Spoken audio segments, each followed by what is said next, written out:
Hello friends, welcome to my YouTube channel. आज हम देखने वाले हैं कोलबर्ग के नैतिक सिद्धांत के विकास के बारे में। तो कोलबर्ग्स मोरल डेवलपमेंट आज हम पढ़ेंगे।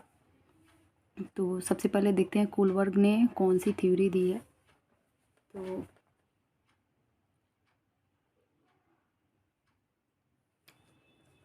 आइए देखते हैं कोलबर्ग का नैतिक विकास सिद्धांत, कोलबर्ग्स मोरल डेवलपमेंट। कोलबर्ग का जो मोरल डेवलपमेंट जो है वो रॉन्ग और राइट को लेकर है। मान लीजिए ये कोई बात है, अब यहाँ पे जाने के बाद कोई डिसाइड नहीं कर पा रहा है कि राइट वे में जाए या फिर रॉन्ग वे में जाए। तो ये इसका क्या बोल सकते हैं, आइडेंटिफिकेशन ऑफ राइट और रॉन्ग का है। इसको नैतिकता बोलते हैं, मोरालिटी। अब मोरल रीजनिंग की बात की जाए तो ये थिंकिंग प्रोसेस होता है। नैतिक तर्क थिंकिंग प्रोसेस, संज्ञानात्मक परिपक्वता जो होता है, डिपेंड्स अपॉन एज। ये जो है कोलबर्ग के अनुसार मोरल रीजनिंग जो है डिपेंड्स ऑन एज। इनके अनुसार ये एज पे डिपेंड करता है। जो मोरल रीजनिंग का जो तर्क नैतिक तर्क है वो एज के अनुसार आता है किसी भी बालक में या बालिका में। उसके बाद देखते हैं मोरल डिलेमा जो है। अगर मोरल डिलेमा दुविधा की बात की जाए तो यही डिसीजन मेकिंग का बात है, कन्फ्यूजन इन टेकिंग डिसीजन, ये एक बात है। और यहाँ पे जाकर उसको राइट जाना है या फिर रॉन्ग जाना है, समझ में नहीं आ रहा। तो यहाँ पे डिसीजन मेकिंग में जो है कन्फ्यूजन हो रहा है। तो ये क्या हो गया, ये जो है ये रीजनिंग फंक्शन होता है। डिलेमा में ही एक आता है हिंज डिलेमा, जैसे कि मानो कोई एक इंसान है, कोई एक व्यक्ति है और ये उसकी बीवी है जो बीमार है। इसकी वाइफ जो है वो बीमार है ऑलरेडी और इसे एक मेडिसिन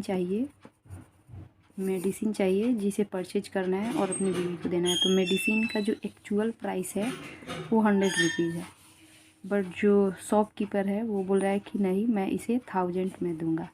तो और इसके पास क्या है, 1000 रुपीज़ नहीं है। तो इस कंडीशन में ये क्या करेगा, अब कहीं से पैसे चोरी करके लाएगा, अपनी बीवी का इलाज कराएगा, या फिर बीवी को वैसे ही छोड़ देगा। तो ये मोरल डिलेमा है। तो कोलबर्ग के नैतिक विकास में नैतिकता, मोरालिटी, मोरल रीजनिंग, जो कि मोरल रीजनिंग है डिपेंड्स अपॉन एज पे डिपेंड करती है मोरल रीजनिंग। और उसके बाद मोरल डिलेमा है कि सही कर रहा है या फिर गलत कर रहा है, दुविधा। इसके बाद देखते हैं stages of moral development. Kohlberg की जो मोरल डेवलपमेंट है उसमें कितनी स्टेजेज है और कितनी लेवल है। तो कोलबर्ग ने 3 लेवल्स दिए हैं और 6 स्टेजेस दिए हैं। प्रत्येक लेवल में 2-2 स्टेजेज है। जो फर्स्ट लेवल है वो 4 से 10 ईयर्स के लिए है और स्टेज 1 और स्टेज 2। फिर जो सेकेंड लेवल है वो 10 से 13 ईयर के लिए है और इसमें भी स्टेज 1 है और स्टेज 3 है। इसी प्रकार से जो लेवल 3 है वो 30 एवं के लिए है, स्टेज 1 और स्टेज 3। तो इस प्रकार से कोलबर्ग का जो मोरल डेवलपमेंट है, कोलबर्ग ने 3 लेवल्स दिए हैं और 6 स्टेजेस दिए हैं। प्रत्येक लेवल में 2-2 स्टेजेस दिए हैं। तो पहला जो लेवल है वो 4 से 10 ईयर्स के लिए है, दूसरा लेवल 10 से 13 ईयर्स के लिए और तीसरा जो लेवल है वो 30 एबव के लिए। तो आइए अब इनका लेवल और स्टेजेस देखते हैं। तो कोलबर्ग का जो फर्स्ट लेवल है उसको बोलते हैं पूर्व परंपरागत स्तर, प्री कन्वेंशनल लेवल। अब ये जो प्री कन्वेंशनल लेवल है वो 4 से 10 ईयर्स के लिए है। ऑलरेडी मैं बता चुकी हूँ कि कोलबर्ग ने 3 लेवल्स दिए हैं और 3 लेवल्स में 2-2 स्टेजेज है। इट मीन्स 6 स्टेजेज है और 3 लेवल्स दिए। तो जो इसका फर्स्ट लेवल है प्री कन्वेंशनल लेवल, मतलब पूर्व परंपरागत स्तर। परंपरागत स्तर मतलब कि जो पहले से जो परंपरा हो, पहले की परंपरा, यानी जो बच्चा है उसे नहीं पता है कि क्या परंपरा है क्या नहीं है, मतलब कि उस परंपरा के पहले वाले। तो आ जाते हैं यहाँ पे, देखते हैं 2 स्टेजेज है, इसमें भी 2 स्टेजेज है। फर्स्ट जो स्टेजेज है वो ओबेडियंस एंड पनिशमेंट ओरिएंटेशन है, आज्ञाकारिता एवं दंड का। अब और दूसरा जो है इंडिविजुअलाइज एंड एक्सचेंज या पर्सनल रिवार्ड ओरिएंटेशन। यहाँ पे दूसरा जो है रिवार्ड ओरिएंटेशन है और फर्स्ट जो है ओबे से है, आज्ञाकारिता से है। तो जो फर्स्ट वाला स्टेज है, यहाँ पे क्या होगा कि जो बच्चा है वो दंड से बचने के लिए आज्ञा का पालन करेगा। जैसे उसे मार ना पड़े, तो इसके लिए वो क्या करेगा, अपनी मम्मी का या पेरेंट्स का या टीचर का बात मानेगा। तो फर्स्ट जो स्टेज है प्री कन्वेंशनल लेवल, इसकी जो फर्स्ट स्टेज है आज्ञाकारिता एवं दंड, तो इसमें बच्चा आज्ञाकारिता एवं दंड नाम से ही पता चल रहा है कि दंड से बचने के लिए आज्ञा का पालन करेगा। अब आते हैं दूसरा स्टेज। जो दूसरा स्टेज है वो रिवार्ड ओरिएंटेशन है, एक्सचेंज या इंडिविजुअलाइजिंग। इंडिविजुअलाइज मीन्स क्या है, स्व लाभ, यानी कि खुद को अगर लाभ होगा तभी बच्चा करेगा। और ये बच्चा जो ये टीट फॉर टैट का होता है, ये काफ़ी फेमस है, टीट फॉर टैट या एक्सचेंज। जैसे कि तुम अगर मुझे मारोगे तो मैं भी तुम्हें मारूंगा, तुम अगर आज मुझे लंच कराओगे तो कल मैं भी लंच लाऊंगा तो तुम्हें कराऊंगा। तो ये वाली जो स्टेजेज होती है वो सेकेंड स्टेज है, और ये टीट फॉर टैट वाली इंडिविजुअलाइज या एक्सचेंज पर्सनल रिवार्ड ओरिएंटेशन है। अब इसमें बच्चा देखता है कि मेरा फ़ायदा क्या है।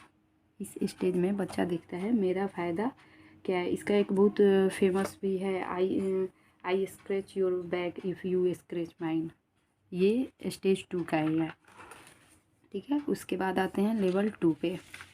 ये लेवल 1 हो गया, और आज्ञाकारिता एवं दंड, और दूसरा क्या हो जाएगा, टीट फॉर टैट, यानी कि स्वलाभ मानसिकता। अगर उसको लाभ होगा तभी वो करेगा, वरना नहीं करेगा।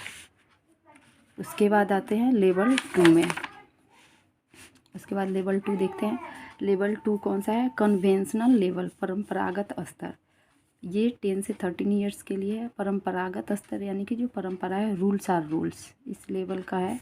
रूल्स आर रूल्स यानी कि जो रूल्स है वो रूल्स रहेगा, नियम नहीं तोड़ना है। रूल्स आर डिवाइन यानी कि समाज में जो परंपराएं चल रही है उसमें फोकस किया गया है। जो कन्वेंशनल लेवल है वो समाज में जो परंपराएं चल रही है उस पर फोकस किया गया है लेवल 2 में। कोलवर्क क्या है ये।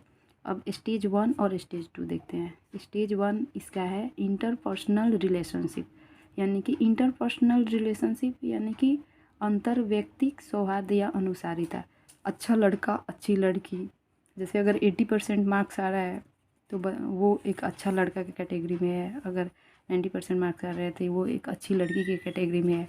यानी कि यहाँ गुड बॉय और गुड गर्ल बनने का कोशिश करता है बच्चा, तो ये अच्छा लड़का अच्छी लड़की में आ गया, ठीक है। उसके बाद दूसरा देख लेते हैं इसका, मेंटेनिंग द सोशल ऑर्डर, सत्ता एवं सामाजिक व्यवस्था का अनुपालन। तो यहाँ पे क्या हो जाता है, रूल्स आर फिक्स्ड, यानी कि लॉ और ऑर्डर, नियम का पालन करना है। जो रूल्स है वो रूल्स है, सत्ता और समाज की व्यवस्था का जो भी नियम बनाया गया है उसको पालन किया गया है। तो फर्स्ट स्टेज में क्या आ गया है, गुड बॉय गुड गर्ल का, और दूसरे में है रूल्स आर रूल्स। ये लेवल 2 का स्टेज 1 और स्टेज 2 है, ठीक है। ये हो गया। अब आते हैं लेवल 3 पे। लेवल 3 पे आते हैं, यहाँ पे आ गया लेवल 3। लेवल 3 क्या कहता है, लेवल 3 है पोस्ट कन्वेंशनल लेवल, उत्तर परंपरागत स्तर। ये 13 एबव के लिए है। ये इसमें क्या है, जो 3 लेवल है और 6 स्टेजेज है, प्रत्येक लेवल में 2-2 स्टेजेज है। तो ये थर्ड लेवल का है। थर्ड लेवल में उत्तर परंपरागत स्तर यानी कि सेल्फ ओरिएंटेड होगा। ये क्या होगा, ये सेल्फ ओरिएंटेड होगा। अभी इस पे देख लेते हैं स्टेज 1 और स्टेज 2। यहाँ भी 2 स्टेज है। तो स्टेज 1 में है social contact and individual rights. यहाँ पे इंडिविजुअल राइट्स की बात की गई, सामाजिक संविदा। अब social contact and individual rights का मतलब क्या होगा, तो स्टेज 1 कहता है rules can be broken for the individual rights. Rules को तोड़ा जा सकता है लेकिन किसी की भलाई करने के लिए। अब मान लो ये सिग्नल लाइट है, ठीक है, सिग्नल है, और यहाँ पे रेड सिग्नल जो है रेड है, और कोई एम्बुलेंस है और वो जा रहा है, और यहाँ पे मरीज है और मरीज मरने की कंडीशन में। तो इस कंडीशन में क्या किया जाएगा, रूल्स कैन बी ब्रोकन, यानी कि रूल्स को तोड़ा जा सकता है किसी की भलाई करने के लिए। तो यहाँ रेड सिग्नल में भी ये एम्बुलेंस जा सकता है। तो ये बात समझ में आ गई आपको, social contract and individual rights के लिए, ठीक है। ये हो गया। अब आते हैं स्टेज 2 पे। इसकी स्टेज 2 है यूनिवर्सल इथिकल प्रिंसिपल्स। यूनिवर्सल है यहाँ पे, सार्वभौमिक नैतिकता। तो यहाँ पे क्या है कि ये सेल्फ चूजन हो जाता है, सेल्फ चूजन मोरालिटी। यहाँ मास लेवल की बात की जा रही है, यूनिवर्सल है, इट मीन्स मास लेवल, बहुत ज़्यादा संख्या या तादाद की बात की जा रही है। जैसे सती प्रथा का अंत किया गया, या फिर गांधी या नेल्सन मंडेला ने जो काम किया, तो ये सब सारी चीज़ें सेल्फ चूजन थी, जो कि यूनिवर्सल इथिकल प्रिंसिपल्स के अंदर आएगी। अब ये तो हो गई, ये सारी हो गई कोलबर्ग की मोरल डेवलपमेंट। ठीक है, इसको फिर एक बार देख लेते हैं। कोलबर्ग की जो नैतिक विकास है वो यही है। कोलबर्ग की जो नैतिक विकास है वो क्या है? आइडेंटिफिकेशन ऑफ राइट और रॉन्ग। आइडेंटिफिकेशन ऑफ राइट और रॉन्ग यानी कि इसको पहचानना है कि क्या राइट है और रॉन्ग है। इस पर सबसे फर्स्ट पे पढ़े मोरालिटी, नैतिकता, फिर moral reasoning depends upon age. जो मोरल रीजनिंग जो है वो एज पे डिपेंड्स होता है कोलबर्ग के अनुसार। ठीक है, उसके बाद मोरल डिलेमा, वही क्या दुविधा जो होती है डिसीजन मेकिंग में, कंफ्यूजन इन टेकिंग डिसीजन, वो मोरल डिलेमा हो गया। उसके बाद स्टेजेज ऑफ मोरल डेवलपमेंट जो है 3 लेवल्स है और 6 स्टेजेज है। लेवल 1 4 से 10 ईयर्स के लिए, लेवल 2 10 to 13 ईयर्स के लिए, और लेवल 3 13 एबव के लिए। उसके बाद लेवल 1 जो है प्री कन्वेंशनल लेवल है, पूर्व परंपरागत स्तर, और इस पर 2 स्टेजेज है, आज्ञाकारिता एवं दंड और स्वलाभ मानसिकता। ठीक है, जिसमें फर्स्ट वाले में बच्चा दंड से बचने के लिए करता है और सेकंड वाला टिट फॉर टैट का है। उसके बाद लेवल 2 देखते हैं। लेवल 2 हो जाएगा कन्वेंशनल लेवल, परंपरागत स्तर, जिसमें रूल्स होता है। इस पर स्टेज 1 और स्टेज 2 है। अंतर व्यक्तित्व सौहार्द एवं अनुसारिता, सत्ता एवं समाज। इसमें क्या है, स्टेज 1 में अच्छा लड़का अच्छी लड़की बनने का कोशिश, मतलब बनने का करता है बच्चा कोशिश, और दूसरे में क्या है, रूल्स आर फिक्स, यानी कि रूल्स को तोड़ा नहीं जा सकता है किसी भी कीमत पे। उसके बाद क्या है, लेवल 3 में देखते हैं पोस्ट कन्वेंशनल लेवल, जो 13 एबव है। इसमें भी स्टेज 1 और स्टेज 2 है। स्टेज 1 सामाजिक संविदा और स्टेज 2 सार्वभौमिक नैतिकता है। अब सामाजिक संविदा है, रूल्स कैन बी ब्रोकन, यहाँ पे यदि rules can be broken for the individual rights, यानी कि किसी के नियमों को तोड़ा जा सकता है किसी की भलाई के लिए, ये स्टेज 1 बोलता है। और जो स्टेज 2 है वो यूनिवर्सल है, यानी सार्वभौमिक है, सेल्फ चूजन है। सेल्फ चूजन यहाँ पे मोरालिटी आ जाती है, जैसे गांधी और नेल्सन मंडेला के द्वारा किया गया जो काम था वो इसमें आ जाएगा यूनिवर्सल में। अब ये सारी रिवीजन हो गई, ये शॉर्ट फॉर्म में मैंने आपको बताया है कोलबर्ग को याद करने की। कोलबर्ग का जो नैतिक विकास है उसको आप एक बार ऐसे देख लेंगे तो क्वेश्चन इसमें से आपकी टोटल आ जाएंगे। अब आते हैं जो कोलबर्ग का जो है क्रिटिसिज्म पे, आलोचना। अब आलोचना ये की गई है इस पे कोलबर्ग का जो नैतिक विकास है इस पे आलोचना ये है कि ये जेंडर बायस है।